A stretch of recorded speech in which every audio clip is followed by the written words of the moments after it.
Today we talk about the break away. Break up, divorce, separation, endings. The break away. I emphasize that because it is never easy to break away. There's two parts to this. Something's happened in a relationship with someone that you have that's required you to break the status quo of that relationship, the happiness, the equilibrium, the continuum of this is right for me, this relationship's balanced, this is good energy, this is good vibration, I like this vibe I have with this person. Something's happened, but now I need to break away. I need to get away. I need to remove myself. This has to come to an end. Divorce, separation, that's romance. So there's an issue in the relationship. We don't love each other anymore. We've started to despise each other as our relationship's gone on. You've cheated, you've been unfaithful, we just don't get on, we can't see eye to eye, we keep fighting. There's been something awful that's happened that's created an ending here most of the time. We're leaving each other behind, right? But there's other layers to that. Friendships, my best friend, my close friend, my cousin, my brother, my sister, my uncle, my auntie, my job, my old area I used to live in, my house, my home.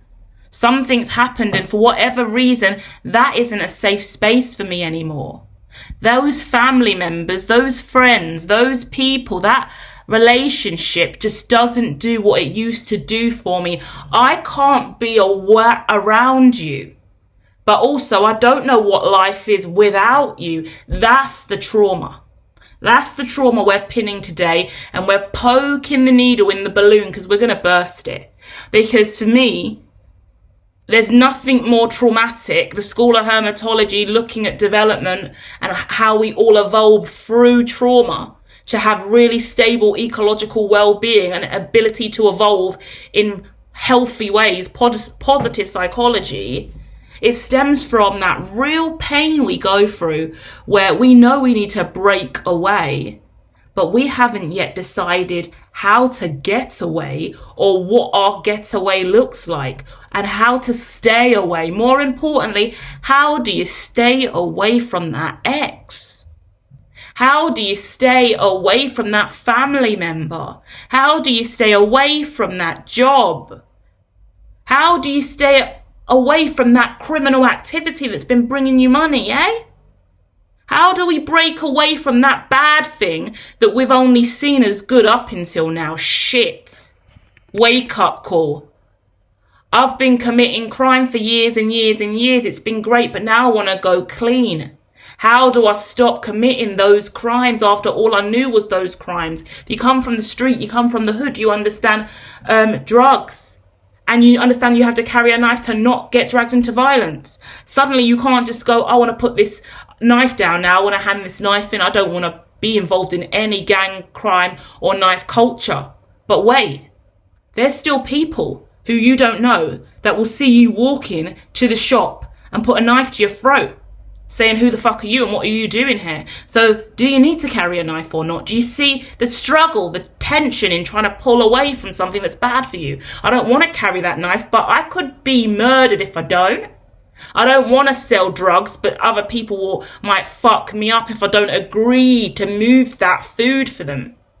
I don't want to be in this relationship. You cheated on me, but you keep buying me gifts and purses and Louboutins, so I'm staying.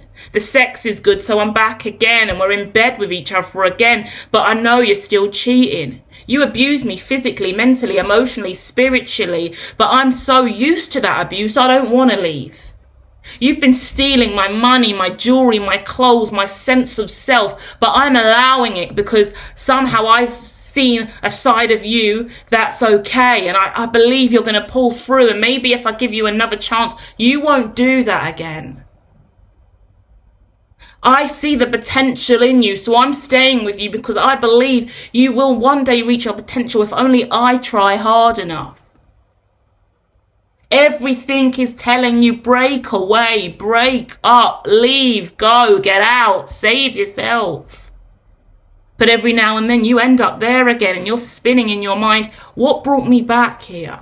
Why does this karmic cycle keep spiraling around in the mind space? And why is it me that's carrying the burden for this situation that I should have let go of, but I'm attached? In developmental psychology, we studied attachment styles, and they stem from how we were imprinted on by our parents. If you were neglected, suffered emotional abuse, psychological abuse, different layers of abuse, you have different layers of attachment that need to bond, imprint, trauma bond, attach, cling to, bunny boil on another person, trauma dump onto another person, because it's what you know, it's what you're comfortable with. For example, in my situation, which I've noticed in my behaviour quite frequently, is I never seem to have enough healthy conversation, a reciprocal vibration that meets my emotional needs, because I've got high levels of emotional intellect. So if I can't meet anyone who has the ability to have a highly emotional charged conversation with me, I'm in deficit quite a lot in relationships and communication. So when someone does ask me how I'm generally doing, I'm more than likely going to overflow. That I'm going to overgive, I'm going to overshare, I'm going to compensate. I'm so excited that someone's actually asked me, are you okay? How are you coping with that? How are you coping with that loss of those families? How are you coping after your homelessness? How are you recovering from losing that thing you lost? Are you okay? You haven't heard that in years. You haven't heard that in months. So finally, someone's asked you that key question you've been desiring to speak about for the last 6 months. And so you wail in, pouring your heart out. And that person wasn't expecting to be hit with so much trauma dump. Sometimes people just ask questions for the sake of it and they truly don't give a fuck. And then you realise quite quickly you overshared. This person has no desire or capacity to genuinely receive you and what you have going on in your heart space. Because if it's too big for them, they're going to want to break away. So what do you do with your heart and your emotions and your feelings and your insecurities and your trauma when you're trying to heal? And you're trying to stand strong on your own, and you know you need to break away from the toxic relationships and vibrations that are not reciprocal and not in kind. They don't help you heal. They make you sad. They make you depressed. They make you question if you're good enough. What does that mean? Hardest answer to that for you guys today is, it means you need to come home to yourself. It means you need to be able to love yourself, see yourself, feel every essence and element of your being, and manage it entirely by yourself. It sounds impossible, it's not. It's what you call growth, wisdom, dedication, and serious effort in self-love. It means you really do have self-care, and it means you know that nobody outside of you can give you the answers you need to heal and evolve. You look to your husband or your wife or your lover or your partner to be that rock for you. They can't, because they need to be able to be the rock for themselves. If your husband or wife can be a rock for them, then you can be a rock for you, and together you can both be rocks that multiply and create rocks, right? Children, baby, seed, other, but you have to be strong in you. Because in your relationship, yeah, there's weak moments. We cry, we grieve, we have breakdowns, we lose money, we gain money, we have intelligence, we make smart decisions, we make stupid decisions. Relationships are designed to withstand a lot, provided you can withstand a lot. Because in relationships, there is this push and pull where if one person in the dynamic, mother, father, brother, sister, daughter, uncle, auntie, cousin, best friend, yeah, colleagues, or husband and wife, if one person is carrying all of a certain vibration, all of a chi, all of an energy, all of a archetype, the leader, the questioner, the doer, and the other person is only the opposite to that, the answerer, the thinker, the non-mover, then in some instances where the power player is driving forward with the doing and the action, and the other person is just listening and staying still, that works for as long as possible, provided no one ever awakens and desires to be more of themselves, more yin or more yang. Because that's looking at masculine and feminine, yin and yang, from one standpoint. Do you know why we're so great in a relationship? Because you are the leader and I'm the back-seater. But, so you're never going to want to take a front seat. And that person's always going to want to lead. Does a leader get tired ever? Yes. Does the person in the back seat need to do more in their life at least one point in this lifetime? Considering we could live up to 90 or 100 years? Yeah, you probably should get off your ass and not be on the back seat all the fucking time, right? But who am I to judge? Some relationships work incredibly well based on that ideology of I do this and they do that, and we just stay in our lanes and do that, and we move back and forward and it's perfect and we're harmonious. We don't desire anything else. But majority of people, and where relationships start to reach hiccups and bumps and hurdles in relation to the breakaway, is I want to do more now. I've realised you make all the money and everyone looks at you as the lead, and I feel like I'm less than, and I want to take a lead. I want a front seat. I want to do more. And the other person says, oh, well, I want to take a back seat. I want to do less. That's perfect when you're both aligned at the same time and you both desire that.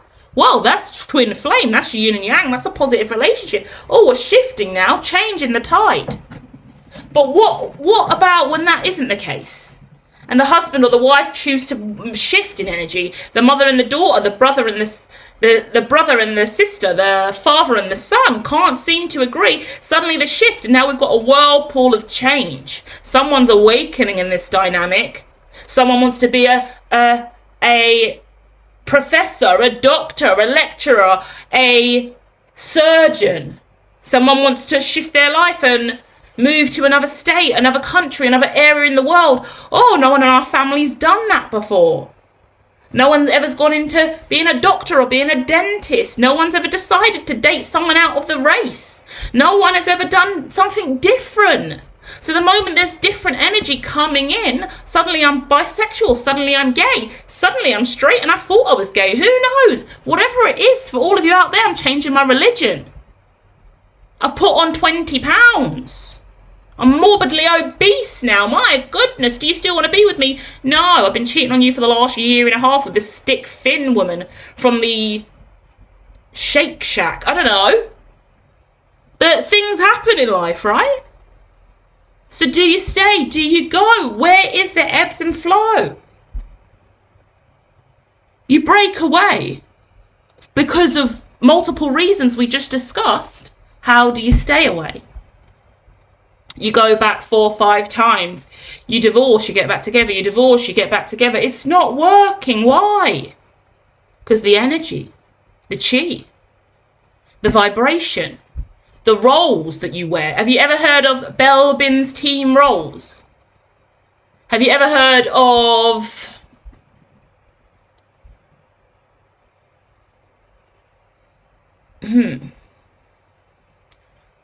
many ideologies are coming to me. I'm thinking which is the best one to share.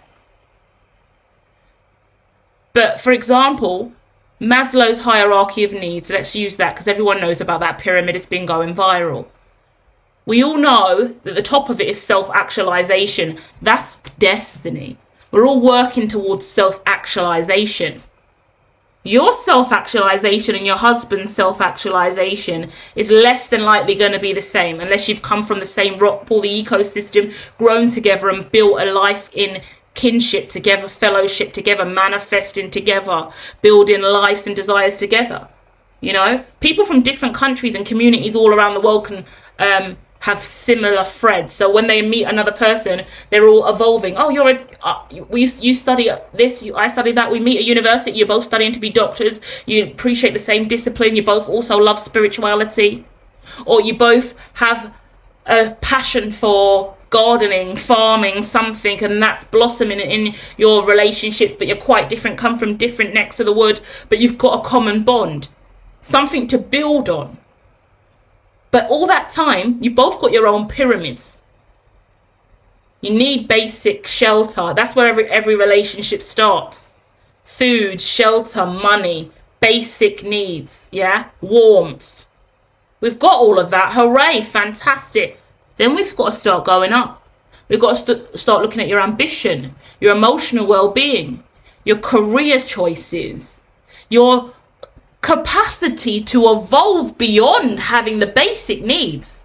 Because we all need basic needs. Many of us don't even have it if we haven't got a roof over our heads. Stable ground, healthy relationships, the ability to make long-term bonds, the ability to listen, the ability to give and receive. You've got to understand what you're looking for in connection and what that person has failed to bring to you in the time that you were with them. This is important because there are many relationships that meet their end. For example, you get to a certain age, right, where your relationships from being really, really close to your family to being really, really distant. Sometimes you grow up living in the family home, you move out, you don't see your family anymore. You've got jobs to do, you've got kids to raise, you've got your own house now. So you don't spend time with the external family at all. You move to a different country, a different state, you don't see your family at all. You don't even go there for Christmas because you're busy, you're working. Things shift, dynamics change. So where's the new normal? Where's your new firm foundation? Who is part of your new firm foundation? And how are you both aligning and linking up together to keep growing? Because there's nothing worse than stagnancy that you see, and you keep staying in a stagnant relationship. I'm going to stay, but he's cheated again. I'm going to stay, but we're both not happy. I'm paying all the bills, but we're still going to stay. We're going to stay, we're going to stay, we're going to stay, we're going to stay. But in your heart, you're already broken. That's the breakup already existing in your chakras and in your soul. It just hasn't fallen out into reality yet because someone is preventing the manifestation of ending, completion, karmic completion, ending of an old cycle. Because what is life without that? That's hard. What is life without that person? Because up until now, my life's only known that person. My relationship has only known that. My heart has only known that. My friendship group has only known that. My home community have only known that. That's not safe for me anymore. It's not okay for me anymore. I don't find love and security there anymore. That environment makes me broke. That environment makes me depressed. That relationship is toxic as fuck. That's a disingenuous situation. There isn't true love here. There isn't true honesty here. That's snaky. That's fakey. That's disingenuous. That's negative. That's beneath me to even engage in that bullshit anymore. So why do you? Why do we? Are we selling ourselves short? Are you selling yourself short? What is it going to take for you to look clearly on at the situation and go, fuck it, I'm out? Because I deserve better. There is no loophole or wiggle room to negotiate the conversation here. I've come to a final decision that this isn't okay. I've seen it. I've known it. I just haven't been able to deal with it or manage it yet. Now I've got the strength and I'm walking away and I'm not going back. This is a clean break, because the moment I choose to have a clean break and remove that cycle from my proximity, new things can begin to manifest. Now there's space for new energy to come forward. So, what is in your life that's a blockage? Example, you've got 4 credit cards. One of them gives you nothing but grief with that interest rate. You always use it at the worst time when you haven't got enough money. It's your backup option so you can still go out and have a good time. But you always fucked up the arts for about 3 months after because it was really, really massively expensive for you to even use it in the first place. You always find your way out of it, but you delay yourself 3 months every time you use it. What do? Break away, cut it in half, throw it in the trash. Stop using that card. End that cycle. Make wiser decisions. It's going to force you to use the money that you do have. Make decisions that are more within your net worth. Then give up manifesting karmic debt.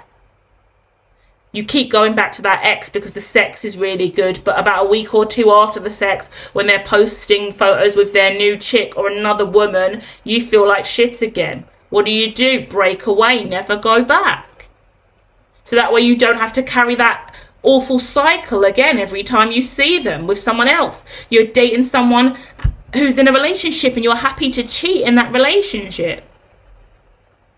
Then you feel like the other woman because you're choosing to play the other woman. Walk away. Don't play the other woman. Show yourself some more love and respect. You're in an abusive relationship. You're being strangled and mishandled on a frequent basis.